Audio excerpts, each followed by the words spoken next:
Eh bien, salut tout le monde, aujourd'hui on se retrouve pour un top 10 des serpents les plus dangereux pour l'homme. Du coup, nous allons tout de suite commencer par le serpent brun. Donc c'est le 10e du top. Donc le serpent brun. Le serpent brun est une espèce que l'on trouve principalement en Australie, mesurant jusqu'à 2 mètres de long.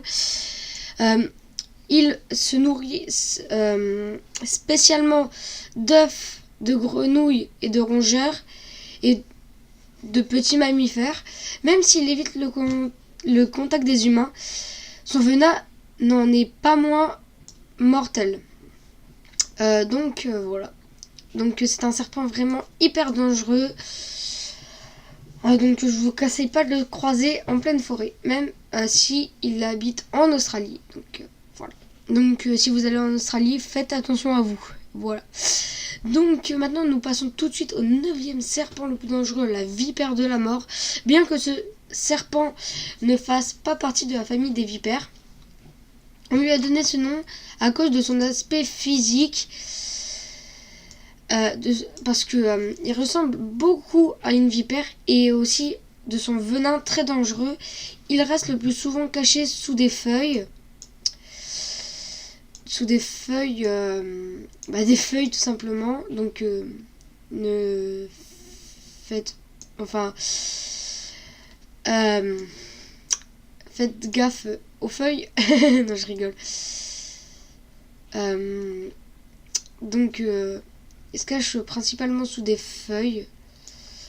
Donc c'est très bizarre. Enfin, je dis ça, mais c'est à peu près comme tous les serpents, ils se mettent sous les feuilles. Donc faites attention sous les feuilles. Et chasse à la tombée de la nuit des lézards. Des rongeurs et des oiseaux. Donc ils mangent à peu près de tout. Comme le serpent mi-vipère, mi-araignée. Mi-araignée. Il utilise un leurre au bout de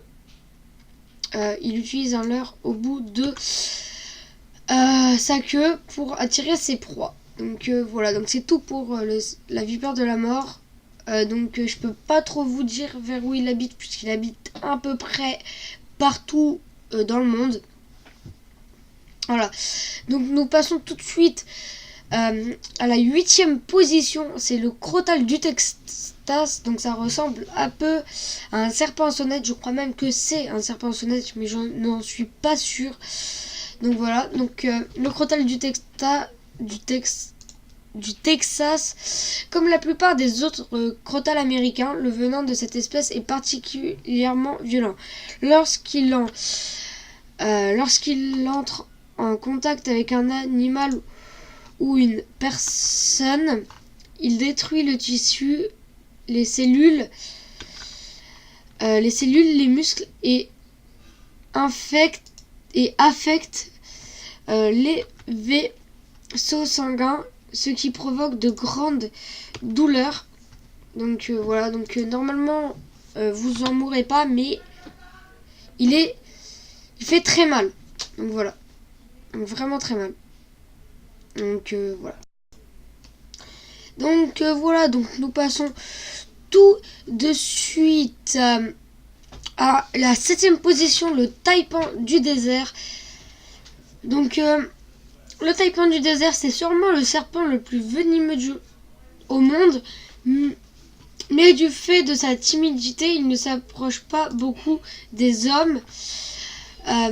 humains, pardon. Enfin, c'est la même chose. Et donc représente un moindre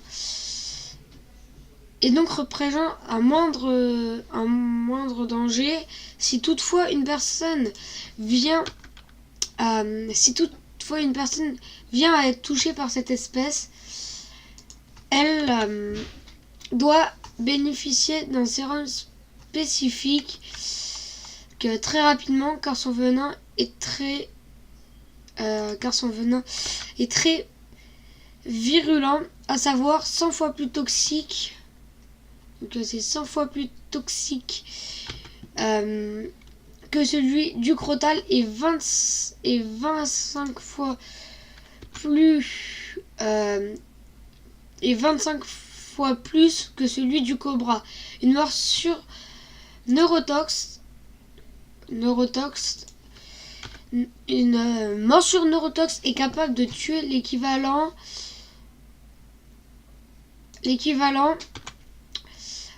d'une centaine d'humains adultes ou 250 000 souris.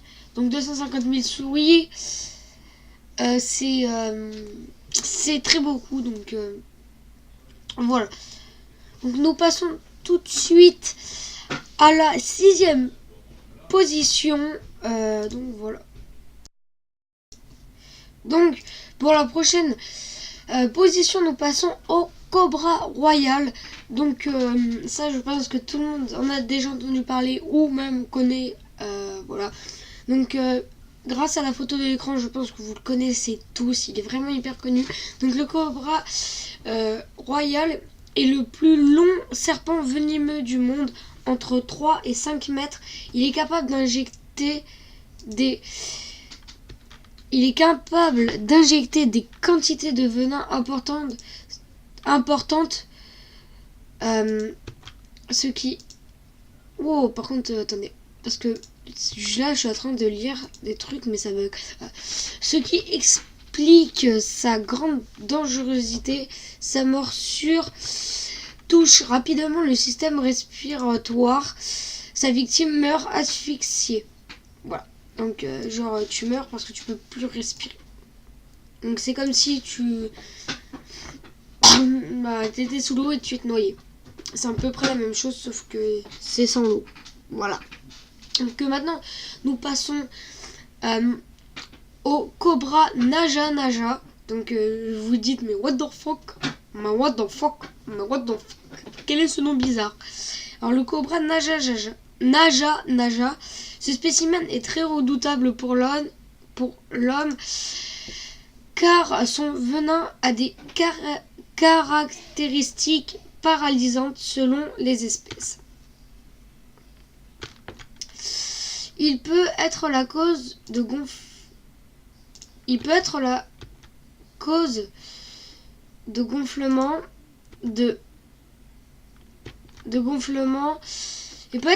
de gonflement de tissu ou de coagulation du sang. Attendez, par contre, mon bloc-notes il bug et ça me saoule. Voilà. Donc, de plus, celui qu'on appelle le cobra cracheur a la particularité de pouvoir lancer son venin à plus de 2 mètres de distance pour se défendre. Il vise les yeux de la victime afin de l'aveugler. Sensation de brûlure. Voilà. Donc, maintenant nous passons tout de suite à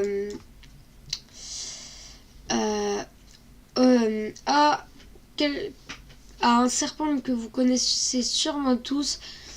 Donc voilà, donc c'est la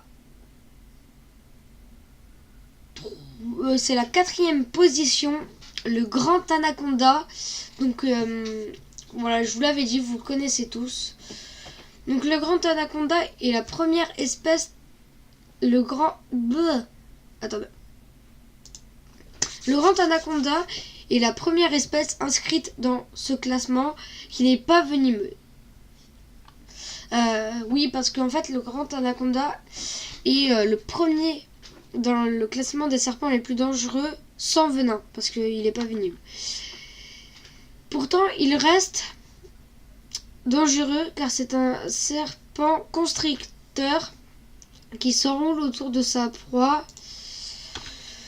jusqu'à l'étouffer. C'est aussi un reptile présent dans de nombreuses légendes du fait de sa taille et son poids.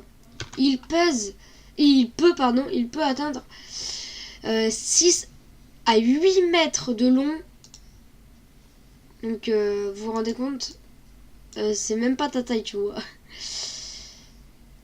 Aucun humain fait cette taille.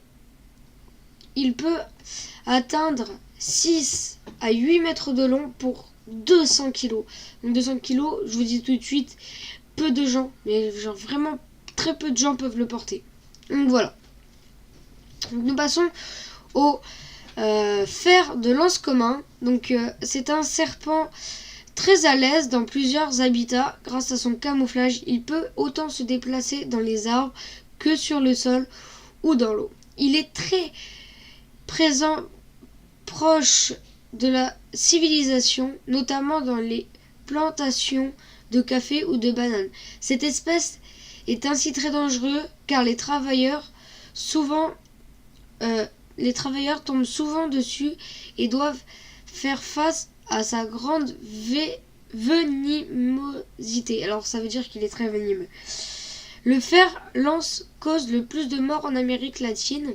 Donc c'est à cause de lui qu'il y a le plus de morts en Amérique latine. Surtout au Costa Rica. On trouve notamment un cousin de cette espèce sur l'île de Queimada Grande au Brésil. Donc voilà.